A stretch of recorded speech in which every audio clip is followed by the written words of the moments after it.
Bonjour, vous êtes bien sur Fil, Papier, Émail. Donc aujourd'hui, nous allons apprendre à faire un porte-aiguille pour Mac. Donc c'est en fait, je vais vous le montrer, donc c'est un petit étui comme ça. Vous ouvrez, pardon. Là, en fait, vous avez une petite pochette à l'intérieur pour mettre vos... Attendez, je passe devant vous, je vais juste prendre mes aiguilles qui sont ici. Donc là, vous mettez votre petite pochette d'aiguilles. Et ensuite, quand vous, par exemple, vous travaillez du cuir, vous travaillez du jersey, vous ne savez plus, on les remet en général dans les boîtes et après, on ne sait plus laquelle on a utilisé.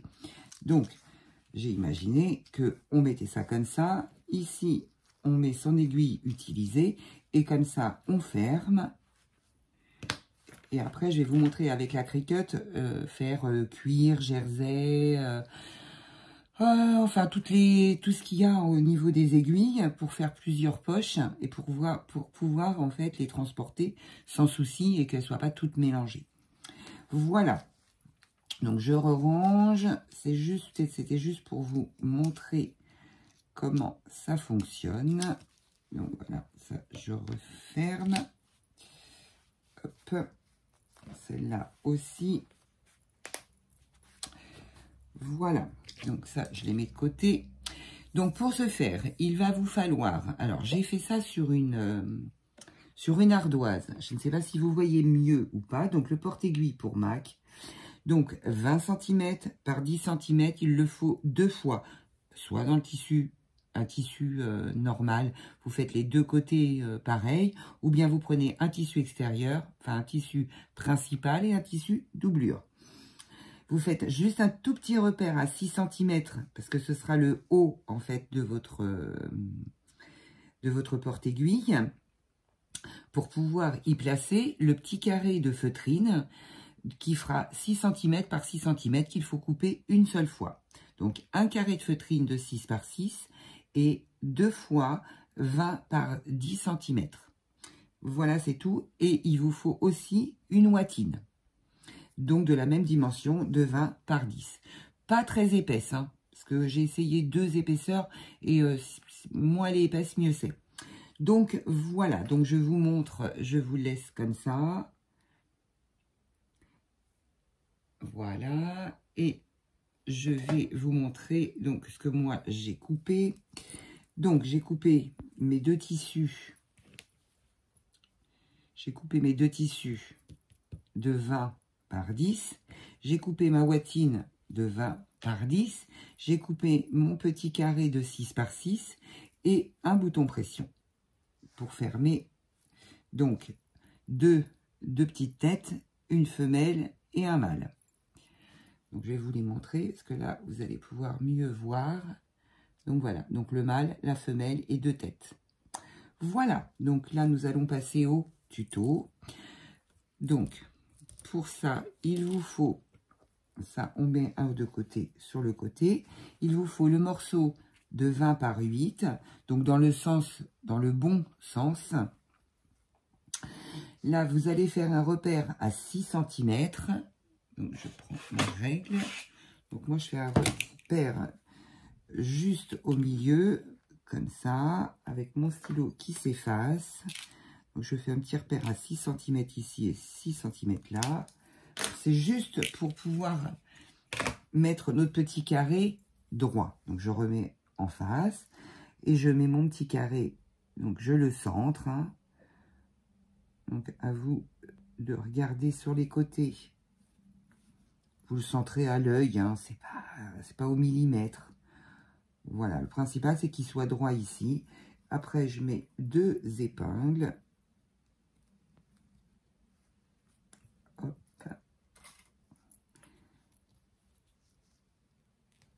Voilà, je mets 2 épingles. Et donc on va coudre, je le remets dans ce sens-là, on va coudre ici, ici et ici à 0,5 du bord. C'est en fait pour pouvoir y insérer notre nos petites réserves d'aiguilles. Voilà, donc je prends la machine. Vous allez voir, c'est un tuto qui va très très vite. Hein. un petit tuto facile, on va dire. Voilà, donc vous faites une piqûre à 0,5 du bord. Donc point avant, point arrière. Donc, je vais enlever la première aiguille parce qu'elle va me gêner. Donc là, vous allez... Bon, c'est ma machine qui ne veut pas obéir. Donc voilà. Hop, je retire la deuxième aiguille. Donc là, je laisse mon aiguille plantée. Je lève mon pied de biche. Je tourne et je me replace comme il faut. Là, je vais au bout de ma ligne. Hop, voilà. Je pique mon aiguille. Je lève mon pied de biche. Je tourne mon pied de biche. Et je continue ma couture. Et là, point avant, point arrière pour terminer.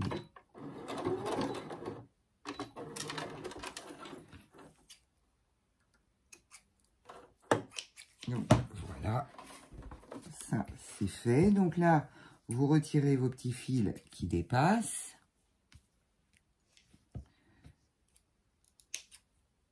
Devant et derrière.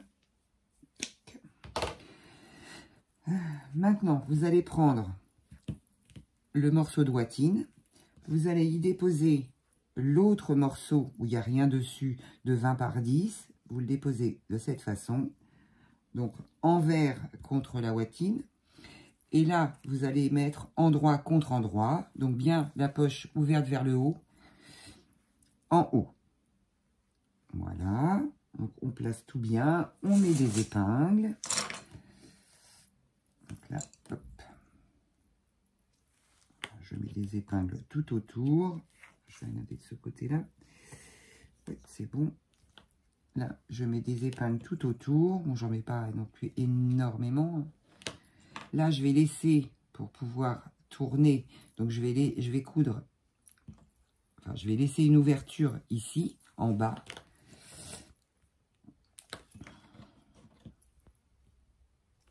Voilà. Bon, là, ça sort, mais c'est pas grave.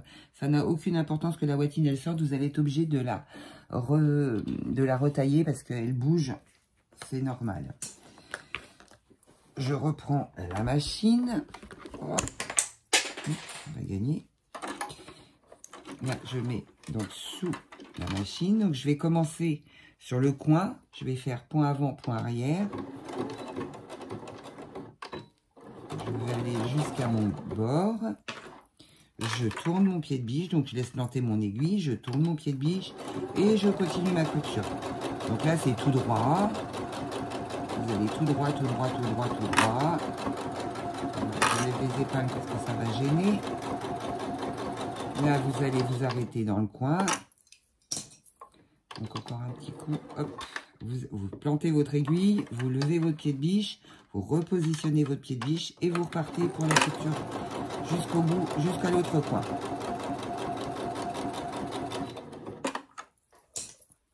Donc là, l'aiguille plantée, je lève mon pied de biche, je tourne. Ah, il manque un petit point. Je tourne et je me replace. Et je continue.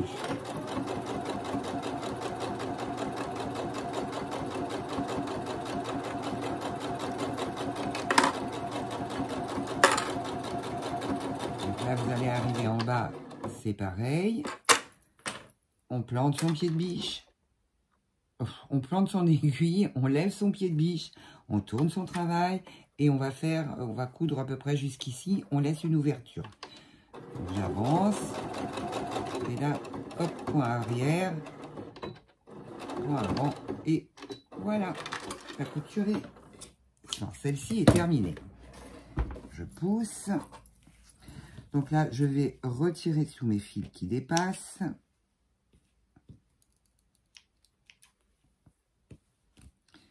Derrière aussi. Donc, je vous explique aussi, la watine toujours derrière. Ce que l'on veut, c'est qu'elle soit au milieu de notre tissu. Au milieu des deux tissus et qu'elle soit bien sur l'envers. Donc, pour ce faire, il faut mettre la watine, votre tissu extérieur ici. Vous mettez endroit contre endroit l'autre tissu doublure. Et ensuite, vous cousez tout autour en laissant une ouverture en bas. Maintenant, on va cranter les coins. Voilà, là, on coupe ce qui dépasse. Là, on crante ces coins.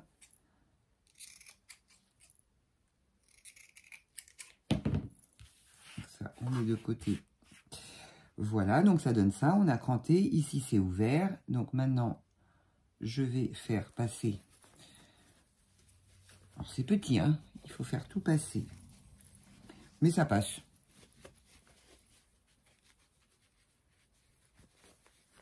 On fait tout passer de l'autre côté.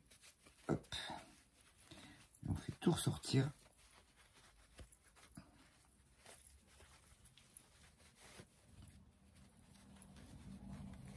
Après, on va bien dégager ces coins.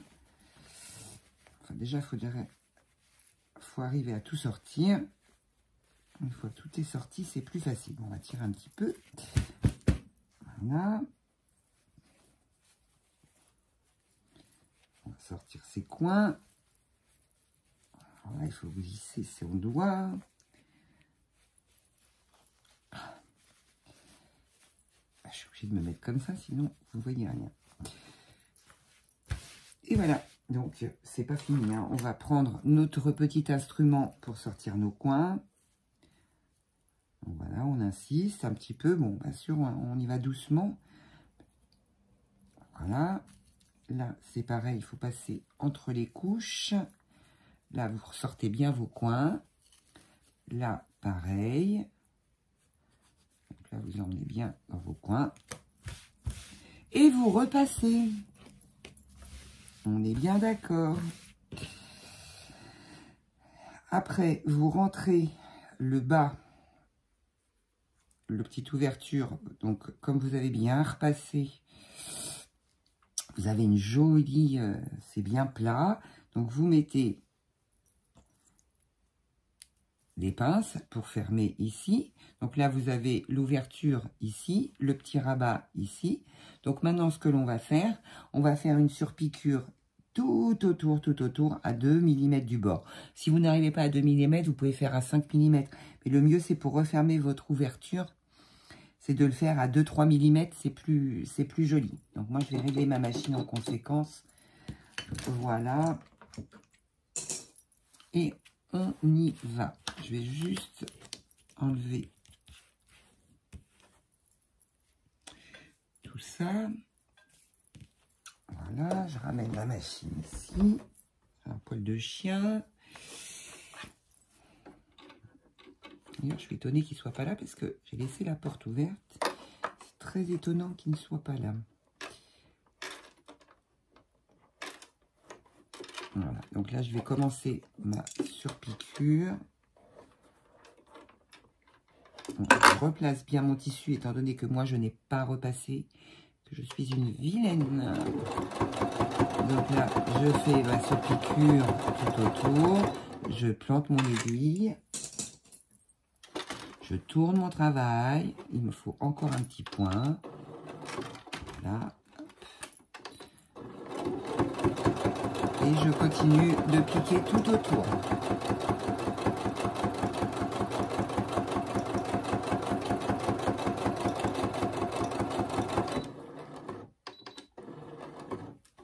Je lève mon pied de biche, j'ai laissé planter mon aiguille, je remets mon pied de biche, je me replace correctement. Comme vous allez avoir bien repassé, ça va passer tout seul. Hop. Maintenant, je tourne mon travail, donc j'ai toujours mis, vous voyez, ma surpiqûre est vraiment en bordure.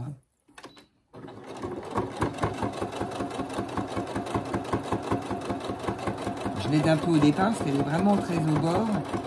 Et des fois, bon là, il y a de l'épaisseur, mais sinon, des fois, le tissu peut rester coincé. Alors ça, c'est pareil. S'il reste coincé, pas de panique. Vous jouez avec ça. Vous levez votre pied de biche, vous levez votre aiguille, et puis vous vous replacerez après. Mais surtout, ne paniquez pas si jamais c'est en dessous. En se disant, oh là là, ça y est, j'ai cassé ma machine. Est-ce que je vais sortir? Oui, donc ça va pas. J'étais bien où j'étais.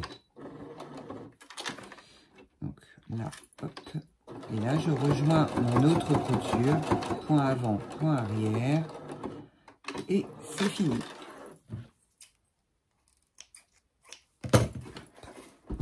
Donc là, je vais couper mes fils.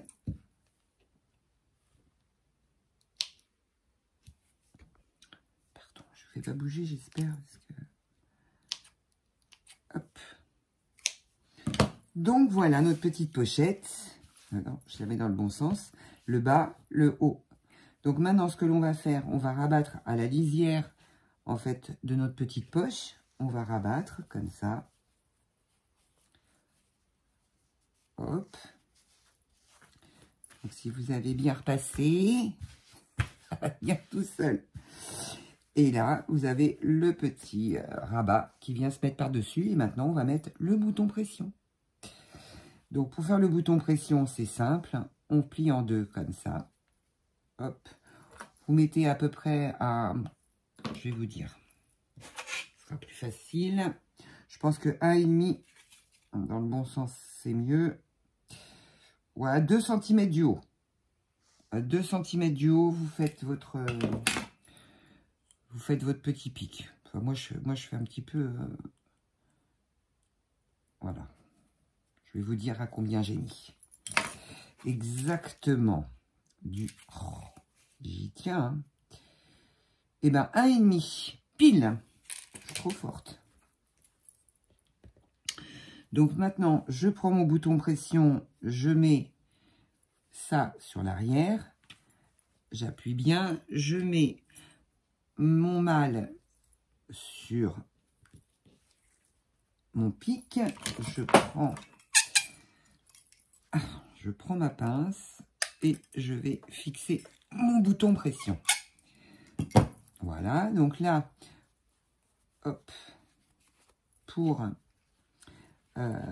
savoir où il faut que je place celui d'en dessous, et ben ce que je vais faire, je ne sais pas si vous voyez, si, super, et ben je vais juste lever, je vais prendre mon pic, je vais regarder le milieu et je vais mettre comme ça, et là je vais lever et je vais piquer. Et voilà. Donc là, il faut que je mette celui-là à l'intérieur. Voilà, celui-là est à l'intérieur. Et je mets donc ma femelle de ce côté-là. C'est impeccable. Et voilà.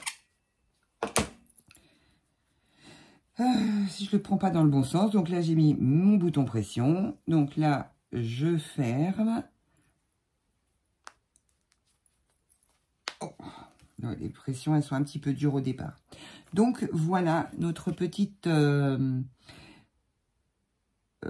notre petit porte-aiguille pour machine à coudre. Voilà, je vais vous montrer, j'en ai fait plusieurs.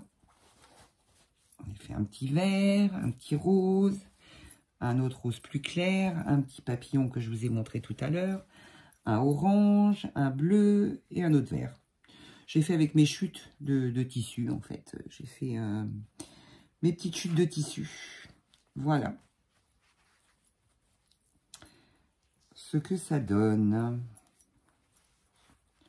Et comme ça, je vais pouvoir les ranger. Alors, je vais réfléchir à une... parce qu'en fait, mon but, c'était de les emmener quand je vais faire de la couture. J'ai une association où je donne des cours de couture. Et du coup, je me suis dit, bah, une petite pochette, ça serait super pour ranger ça dedans. Comme ça, j'ai toutes mes aiguilles avec moi. C'est pas lourd, je suis pas obligée d'emmener une boîte. Donc, soit je fais une pochette dans ce sens-là, pour pouvoir les mettre les 6, ou bien ouais, oui, comme ça ou comme ça. Je vais voir ce que je vais faire. Je vais réfléchir. Voilà, donnez-moi des idées. Si vous avez des petites idées pour 4 ou pour 8. Voilà. Pour les ranger soit comme ça, ou soit comme ça. Voilà. Bah écoutez, je vous dis à très bientôt pour une prochaine vidéo. Passez une bonne journée, puisque là nous sommes le matin. Et puis, je vais vous tourner un autre petit tuto cet après-midi. Donc, likez la vidéo si elle vous a plu. Abonnez-vous.